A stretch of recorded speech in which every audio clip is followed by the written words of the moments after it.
प्रश्नोत्तर सत्संग माध्यम से आज एक प्रश्न आया है। तुलाराम कसाई दिल्ली से। उनका प्रश्न है कि महाराज, मैं कसाई हूँ, प्रतिदिन जो है बकरा काट के मांस बेचता हूँ।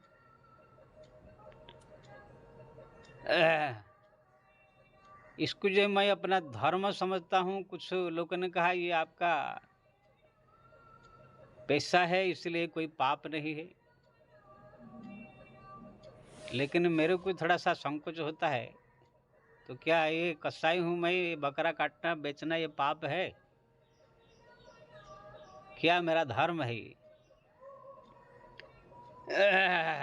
बहुत सुंदर प्रश्न पूछा। देखो भाई,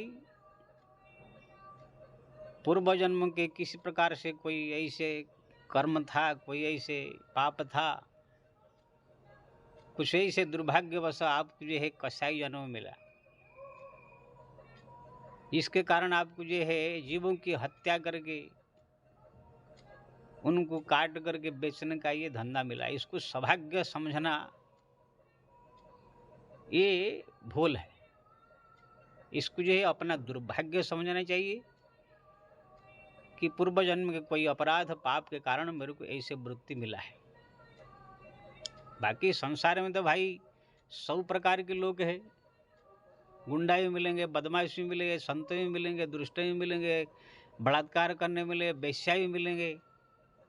100 प्रकार के लोग संसार में सब मिलते हैं। लेकिन वेश्या समझे कि ये मेरा वृत्ति है, तो ये मेरा धर्म है, तो ये कोई धर्म नहीं होता है। वो दुर्भाग्य समझे, जो कि अपने शरीर बेच करके जगह जगह अपना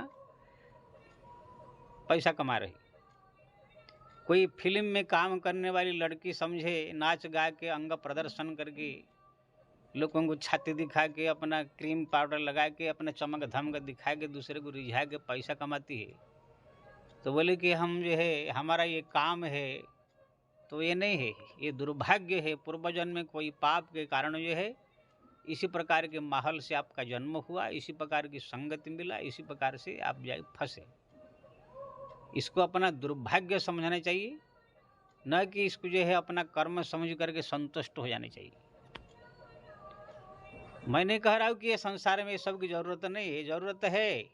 संसार में 100 प्रकार है, सुअर भी है, कुत्ता भी है, बिल्ली भी है, 100 प्रकार की जीव है। लेकिन सुअर जो है, जो गंदगी खाने वाला, कोई जाएगा उसको तो आरती नहीं उतारेगा, उसको तो भाई सुअर कहा जाएगा। उसको पास में आएगा तो उसको भगाया जाएगा, उसको नीचे ही समझा जाएगा ना। हवलदार को हवलदार कहा जाएगा। जो डीएसपी है, एसपी है, कमिश्नर है, उसको कमिश्नर का ये उपाधि मिलेगा। जो हवलदार का उपाधि मिलेगा। प्रधानमंत्री का। सब अलग अलग संसार में लोग है, सबके अलग अलग की सब है आदर सम्मान की सब अधिकारी है। अब कोई बोले कि हम जा करके फिल्म में नाच गा के पैसा कमा रहे हैं, छाती दिखा के, नाक कान दिखा के, अपना अंग प्रदर्शन करके, ये हमारा कर्म है, इसलिए सोच के अपने आप को बड़ा भाग्यशाली समझे, धार्मिक समझे, तो ये उनकी दुर्भाग्य है। अपने आप को दुर्भाग्य अपना जन्म का समझना चाहिए, जो कि ऐसे परिस्थिति में हम आकर के इसमें पहुँचे। कोई वकील है, काली के वकील भी हमको ऐसे प्रश्न किया था। कोई वकील है, अगर झूठ बोल करके इधर उधर करके कोई निर्दोष को दोषी साबित करके उनको जो है ज़िंदगी बर्बाद करता है, तो इसको जो है मेरा धर्म न बस समझे, वो अपना दुर्भाग्य समझे, जो कि ऐसे पैसा आपको मिला है।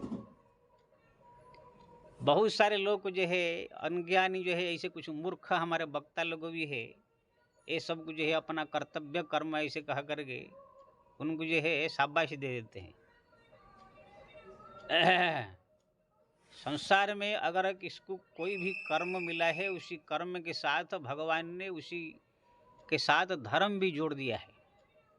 उसी को भी करना पड़ेगा, तब जा कर के जो है होगा। हमारे शास्त्र में लिखा, आप बोलोगे गृहस्थ में हमको झाड़ू लगाना पड़ता है, हमको रसोई बनाना पड़ता है, हमको जो है सब लकड़ी काटना पड़ता है, सब घर का काम करना पड़ता है, लेकिन इसी के अंदर भी पाप है। हमारे शास्त्र में स्पष्ट लिखा है, पंचसुना गृहस्थस्यम पंचजज्ञात प्रणश्यति कंडनी पेशनी चुली उदकुंभी च मार्जनी। ये संसार में जितने लोग है घर संसार बना के रह रहे हैं, सबसे 5 प्रकार के पाप प्रतिदिन होता है अनजान में। क्या है? कंडनी पेशनी चूल्ही उदकुंभी च मार्जनी। मार्जनी यानी प्रतिदिन घर में आप झाड़ू लगाते हैं, उसमें कीड़े मकोड़े मरते हैं, वो पाप सब स्टक होता है। आप रसोई बनाते हैं, जल में कितने कीटाणु रहते हैं, उसमें सब मर जाते हैं, वो सब पाप स्टक होता है। आप आटा पीसते हैं गेहूं लेकर के, उसमें जितने सब घून पीस जाते हैं, वो सब जो है आपको पाप लगता है। आपके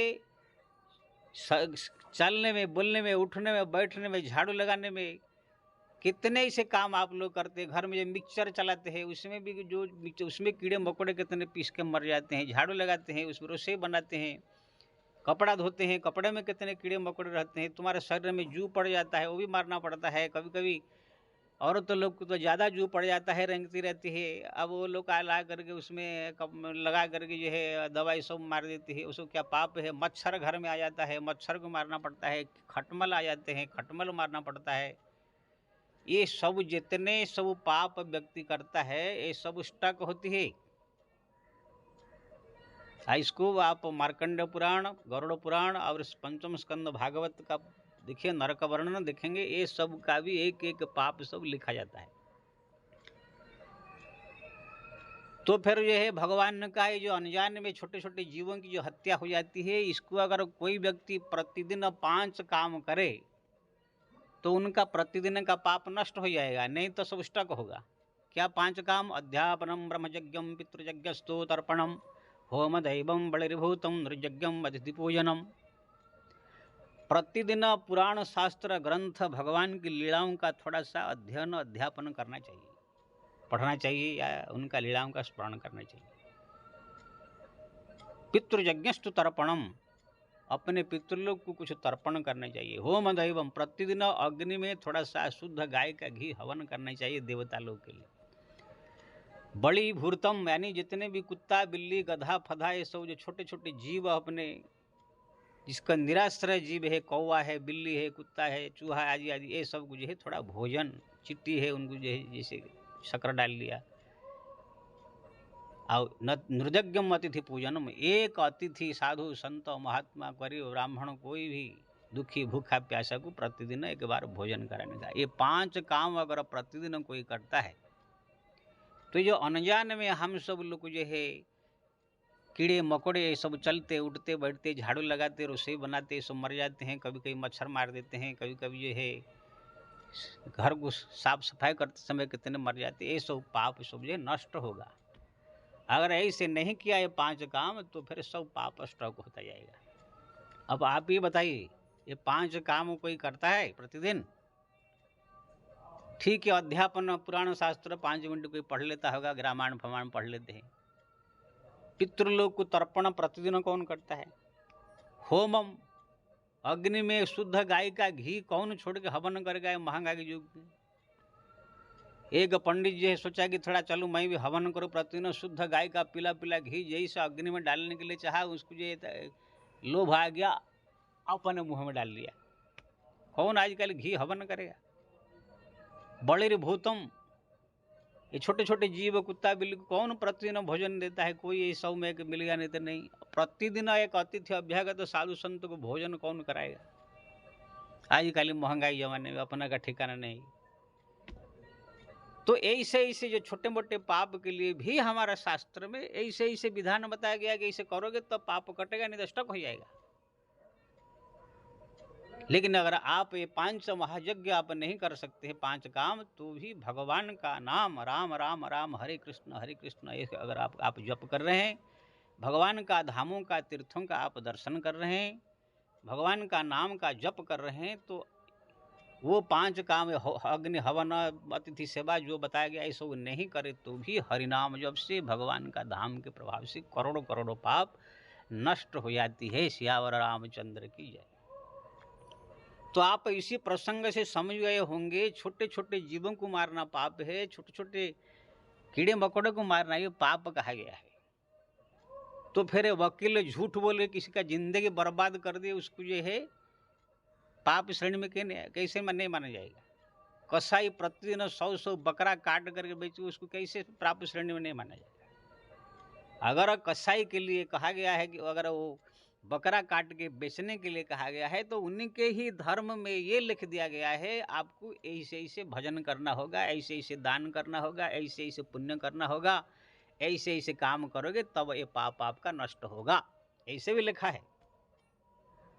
जैसे गृहस्थ आदमी से मजबूरी से करना पड़ेगा, ये चूहा मारना पड़ेगा, चिट्टी मारना पड़ेगा, ये सब करना पड़ेगा, लेकिन उसी के धर्म में ही लिख दिया कि ये प्रतिदिन जो है आप हवन थोड़ा करो, थोड़ा अध्ययन करो, थोड़ा सा आतिथ्य अभ्यागत की सेवा करो, नहीं तो हरिनाम जपो, तब आपका पाप नष्ट होगा। ऐसे कसाई के लिए भी कह दिया गया है, अगर तुम ऐसे ऐसे काम करते हो तो आपको ऐसे ऐसे भजन कीर्तन भक्ति से करना होगा, तब जाकर तुम्हारा पाप नष्ट होगा। ऐसे नहीं कि खाली कसाई काम ही कर देवे, आओ कुछ न करे, बोले कि हमारा तक धर्म है, तो ऐसे नहीं है, तुम बच नहीं सकते हो।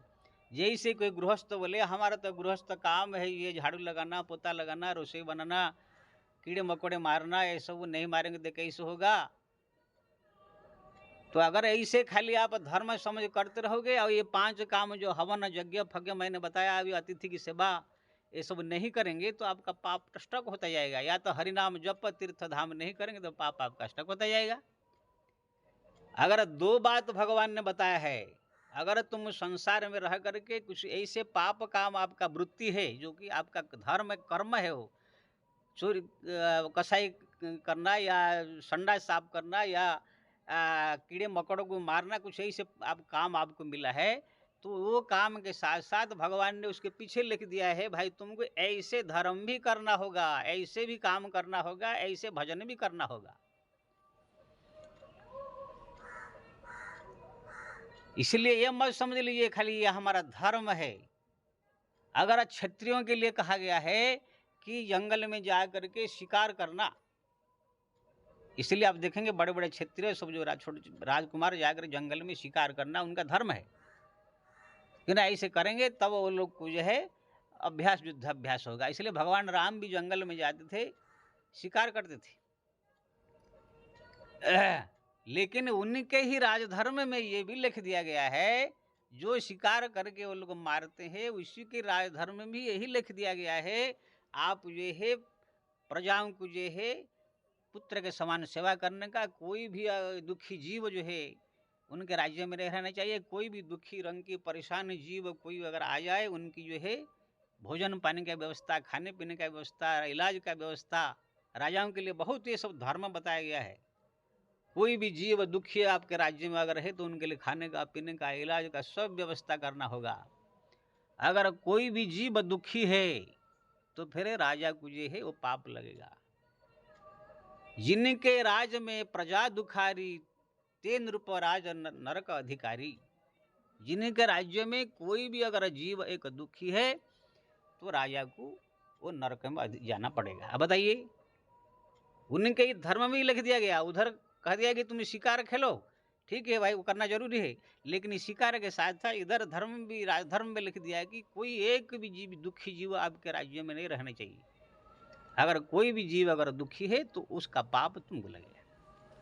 इसलिए हर एक जीव का भरण पोषण रखवाली करना राजा का कर्तव्य। यानी वहां पर मारने के लिए, शिकार करने के लिए कह दिया, इधर ये सब जीव का रक्षा के लिए भी कह दिया। तो कहने का मतलब ये है, ऐसे राजधर्म एक लंबा चौड़ा है, फिर उसमें भजन है, कीर्तन है, यज्ञ है, कुआं खुदवाना, बावड़ी खुदवाना, ब्रिज बनवाना, प्रजाओं के लिए जो जो सुविधा सब कुछ करवाना, मंदिर निर्माण करना, धर्म की जो है संस्कृति की रक्षा करना, ऐसे हजारों बात राजाओं के लिए लिख दिया गया। खाली ऐसे नहीं कि भाई शिकार खेलने के लिए लिख दिया, अब बाकी वो शिकार करते रहे और ये सब कुछ न करे तो हो जाएगा। इसलिए संसार में जो भी कार्य जिसको मिला है वो सब कार्य लोग को करेंगे, करना चाहिए, लेकिन उनके साथ साथ में पाप होता ही है। कोई भी कार्य किसको मिला हो, कोई राजनेता अगर राजनीति कर रहा है, प्रधानमंत्री हो, राष्ट्रपति हो, कोई हो, तो क्या कोई नेता है तो मंत्री है तो पाप नहीं करेगा। वो नेता है, मंत्री है, देश की सेवा कर रहा है, लेकिन वो कितने ठग रहा है, कितने लोग को झूठ छल कपट करके लोगों को जो है वादा करता है, वादा नहीं पूरी करता है, अपने घर में जो है लूट लूट के पैसा ला करके अल्प दिन में ही अरबपति खरबपति बन जाता है। क्या राजनेता बन गया, राजा हो गया तो क्या कोई बहुत बड़ा नहीं, उसमें भी वो पाप में लिप्त होकर के सब झूठ छल कपट करके जो है वो पाप कमाता है। कोई ऐसा आदमी नहीं दुनिया में जो है कि ये काम हो, राजनेता उसका काम है हो, लेकिन पाप भी कर रहा है। संसार में कोई ऐसा कर्म नहीं जिसमें पाप नहीं होता, खाली शुद्ध ऐसा कर्म है ही नहीं। हमारा साधु संत महात्मा को लिए, कथाकार को लिए, जो कथा प्रवचन करने वाले भगवान की लीला कथाओं का वर्णन करते हैं, लेकिन पाप नहीं कर रहे हैं लोग। क्या सबसे पहले मैं बोलूँगा, जो भागवत का कथा करने वाला कौन होना चाहिए? हमारा भागवत में लिखा है, विरक्त वैष्णव विक्त व्रता कार्य स्पृह। भागवत का वक्ता कौन होना चाहिए? जो संसार से त्यागी बैरागी साधु संत महात्मा लोग को ही भागवत का वक्ता होना चाहिए। विरक्त वैष्णव होना चाहिए, संसार से एकदम निष्पृह। इसलिए आप जितने वक्ता देखेंगे पुराने जमाने में, सुखदेव परम विरक्त है, गोकर्ण जी परम विरक्त है, सनकादि का नारद जी के सुनाए थे, परम विरक्त है। कोई संसारिक का आदमी भागवत कथा कभी नहीं किया है। अब आजकल जितने सब भागवत कथा करने वाले हैं, क्रीम लगा के, पाउडर लगा के, बढ़िया झलमल कपड़ा पहन के, अपने औरत को बगल में बैठा के, अपने बच्चे लोग को बैठा के वहाँ पर जो है सब भागवत कथाकार बने हुए हैं। और उसमें जो है पैसा लाओ पैसा लाओ पैसा लाओ, हम ये बनाएंगे, झूठ मूठ सब बोल के वहाँ पर इकट्ठा करते हैं, थोड़ा मोड़ा खर्च कर देंगे, दुनिया को दिखा देंगे, बाकी सब अपना बैंक बैलेंस बढ़ा के अपने लड़के को जो है विदेश में पढ़ा रहे हैं, सब उनके लिए सब जो व्यवस्था कर रहे हैं। कहीं भी जाओ, मैं देखा हूँ हजारों को ऐसे कथाकारों को। तो क्या ये लोग पाप नहीं कर रहे हैं? सब कर रहे हैं, लेकिन पाप के साथ साथ भगवान का नाम जप भी कर दे रहे हैं, भगवान की कथा भी कर रहे हैं। इसलिए संसार में ऐसे कोई काम नहीं जिसमें पाप नहीं होता हो। मेन बात है वो पाप के साथ साथ भगवान का हरिनाम जप, भगवत स्मरण, चिंतन, पूजा पाठ, जप तप ध्यान, जप तप तीर्थ व्रत, वो जो कहा गया वो भी करना पड़ेगा। हमारे साधु संत महात्मा, क्या संसार से वैराग्य लेकर कोई साधु हो गया इसका मतलब क्या खाली खाना? हमारा साधुओं को देखेंगे आप अयोध्या वृंदावन में, हरिद्वार में, खाली आज सुबह उठ जाएंगे, नहा लेंगे, खाना नाश्ता पानी कर लेंगे, फिर थोड़ा सा 10 ठो माला जप लेंगे, थोड़ा रामायण पढ़ लेंगे, फिर जो है 11 बजे फिर खाना पीना खा लेंगे, फिर सो जाएंगे, शाम को उठ जाएंगे, नहा लेंगे, धो लेंगे, फिर जो है चाय पानी पी लेंगे, फिर शाम को थोड़ा आरती फारती हो जाएगा, फिर खा पी सो जाएंगे, बस इतना ही उन्हें काम है। क्या साधुओं का इतना ही काम शास्त्र में लिखा है? दोनों टाइम इतना 2-2 किलो खा रहे हैं, चाय पी रहे हैं, नाश्ता कर रहे हैं, दोनों एक दूसरे का दक्षिणा ले रहे हैं, तो इतना करने के लिए ही साधु का लक्षण लिखा गया? साधुओं के लिए लिखा गया है, हमारा सन्यासियों के लिए बड़ी नियम कानून सब शास्त्र में लिखा गया है। कैसे भोजन करना चाहिए, कैसे भगवान का भक्ति करनी चाहिए, भजन दिन रात राम नाम जप करने चाहिए, भगवान की ध्यान स्मरण में हरदम रहना चाहिए, अल्पाहार करना चाहिए, ज़्यादा धन संपत्ति के पीछे नहीं पड़ना चाहिए, भगवान के पीछे ज़्यादा पड़ने चाहिए। आजकल जितने साधु को आप देखेंगे खाली पैसा के पीछे पड़ गए हैं, सब कथाकार बनने के चाहते हैं, सब टीवी चैनल आने को चाहते हैं, सब धन बड़े बड़े बिल्डिंग, ऐसी ऐश आराम, ये सब जो है अपना हमारा अयोध्या वृंदावन संत के पास जाओगे, झूठ छल कपट वो लोग भी अपना लिया सब पैसा के लिए।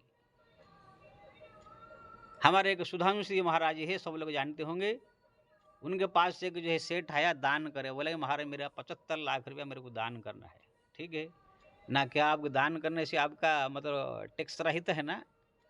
यानी कोई कोई संस्था होते वहाँ पर कितना भी दान कर दो तो दान देने वालों को फिर पूछते नहीं है, वो टैक्स रहित तो कुछ ऐसे होता है। लेकिन वो टैक्स रहित नहीं था, 75 लाख रुपया झूठ बोल के ले लिए। अब जो है 75 लाख रुपया जो ले लिए तो उनके अकाउंट से जो है गया या कैसे पता नहीं गया होगा, तो वहाँ पर इनकम टैक्स वाले उनके पीछे पड़ गए, 75 लाख रुपया आपने दिया, किसको दिया, कहाँ से लाया, क्या किया ना? वो तो सुधांशु महाराज को दिए, बोले कि हमारा टैक्स रहित है, लेकिन उसका टैक्स रहित था नहीं। तो उसने सुधांशु के ऊपर केस कर दिया, आपने झूठ बोलकर मेरे 75 लाख रुपया लिया। तब उसका इंदौर में जो है कोर्ट में केस चल रहा है। अब बताओ, इतने बड़े बड़े भाषण छाटने वाले हैं, 75 लाख रुपये के लिए झूठ मूठ बोल के उनसे ले लिया। यही से हमारे संत साधु महात्मा जो कहलाने वाले, आजकल तो गृहस्थ लोग बहुत ही सब आ गए हैं, कथा प्रवचन करने वाले हैं। झूठ छल मल कपट करके गौशाला बनाएंगे, अन्न क्षेत्र खोलेंगे, ये करेंगे वो करेंगे, कह कर लूट रहे पूरा पब्लिक को। जबकि शास्त्र में लिखा गया, भगवान की कथा करने के बाद जो श्रद्धा है दक्षिणा मिला, नहीं मिला तो नहीं मिला, कभी पैसा मांगना नहीं चाहिए। अगर कथा करके पैसा मांग लिया तो आपने धर्म को बेच दिया, वेद को बेच दिया, ऐसे माना जाएगा। तो कहने का मतलब ये है, जो संत साधु महात्मा भी हमारा देश में है, जो खा रहे हैं पी रहे हैं दूसरे का दान का पैसा, लेकिन उसी के अनुसार वो नियम कानून भजन कीर्तन भक्ति भी नहीं कर रहे हैं। लेकिन जो भी थोड़ा बड़ा कर रहे हैं, गंगा स्नान कर रहे हैं, भगवान का नाम जप जितना भी कर रहे हैं, भगवान की भक्ति जितना भी कर रहे हैं, चलो उसी के प्रभाव से उनका कल्याण हो जाएगा। मेरा खाली इतना कहने का मतलब ये है, जो जिस क्षेत्र में है, जो भी काम कर रहा है, चाहे राजनेता हो, चाहे वकील हो, चाहे कसाई हो, चाहे संत हो, चाहे साधु हो, चाहे कथाकार हो, चाहे दुनिया का मंत्री हो, नेता हो, कोई भी A to Z, चाहे फिल्म स्टार हो, चाहे कोई भी वकील हो, चाहे IAS ऑफिसर हो, जो जो कर्म जिसको मिला, हर एक कर्म में कुछ ना कुछ पाप होता ही है। पाप का मतलब खाली लोग को कुछ चीज को ही पाप समझ लिया। हमारे शास्त्र में लिखा है, पर निंदा सम पाप न करिसा, दूसरे की निंदा करना चुगली करने समान कोई पाप नहीं, ये सब करते हैं। झूठ बराबर पाप नहीं, झूठ के बराबर कोई पाप है नहीं। कौन ऐसे दुनिया में झूठ नहीं बोलता है? विश्वासघात करना सबसे बड़ा पाप है। कौन ऐसा आदमी है जो कि दूसरे का विश्वासघात नहीं करता है? लेकिन कुछ लोगों ने खाली ऊपर का वो बड़ा पाप समझ लिया, दूसरे के साथ सेक्स कर देना बड़ा पाप समझ लेते, दूसरे को कत्ल कर देना बड़ा पाप समझ लेते हैं। ये सब छोटा छोटा पाप है। बड़ा बड़ा पाप तो दूसरे को निंदा करना, दूसरे को विश्वासघात करना, दूसरे को लूटना ठगना, ये सब को बड़ा पाप हमारा शास्त्र में कहा गया है। तो कहने का मतलब, हर एक क्षेत्र में चाहे नेता हो, कोई भी हो, वो कोई दूध का धुला हुआ नहीं होता है। सब पापी है, सब पाप कर रहे हैं, करेंगे। लेकिन जो व्यक्ति ये सब संसार में रहते हुए अपने वृत्ति को करते हुए भगवान का नाम जप करता है, भगवान का नाम जप स्मरण चिंतन करता है, भगवान का ध्यान करता है, भगवान के तीर्थों धाम का दर्शन करता है, रात दिन राम राम राम राम जपने में लगन रखता है, तो चाहे उसका किसी प्रकार की भी अपराध पाप ताप जो कुछ भी होगा, सब नष्ट होकर के भगवत धाम की जो प्राप्ति कर लेता है। जैसे कपड़ा में कितने भी मैला लगा हुआ हो, काला लगा हो, चूना लगा हो, मिट्टी लगा हो, गोबर लगा हो, लेकिन अगर बढ़िया डिटर्जेंट पाउडर हो, उसको थोड़ा सा भिगा कर साफ कर दे, चमक उठता है। ऐसे ही भगवान का नाम जिसके मुखारबिंद पर है, वो चाहे किसी प्रकार वृत्ति हो, किसी प्रकार कार्य में हो, किसी प्रकार उसका ड्यूटी हो, झूठ छल कपट तो करना ही पड़ता है हर एक ड्यूटी में, फिर भी उसका जो है भगवत नाम उसको सुधार करके भगवत धाम पहुँचाने में सहायक होगा। इसलिए कोई कसाई ये मत समझे कि मैं जो है पापी हूँ या मैं बहुत सौभाग्यशाली हूँ, मैं अपना धर्म कर रहा हूँ। वकील ये मैं समझेगी कि मैं जो है धर्म कर रहा हूँ, अपना कर्तव्य कर रहा हूँ। नेता मत समझे कि मैं ठग रहा हूँ, चोरी कर रहा हूँ, झूठ बोल रहा हूँ तो मैं भी अपना धर्म कर रहा हूँ, ऐसे नहीं। सब समझे मेरे से गलती भी हो रहा है, कुछ अच्छा काम भी हो रहा है, मेरे से गलती बहुत हो रहा है। इसलिए इससे बचने के लिए केवल भगवान का शरणागति, भगवान का नाम जप, भगवान का चिंतन स्मरण, यही ही एक सहारा है। इसलिए सबको चाहिए जो कर्तव्य जो कर रहे हैं करने के साथ साथ भगवान का भजन करें, नाम जपे, तो उनका कल्याण अवश्य होगा। जय श्री राम।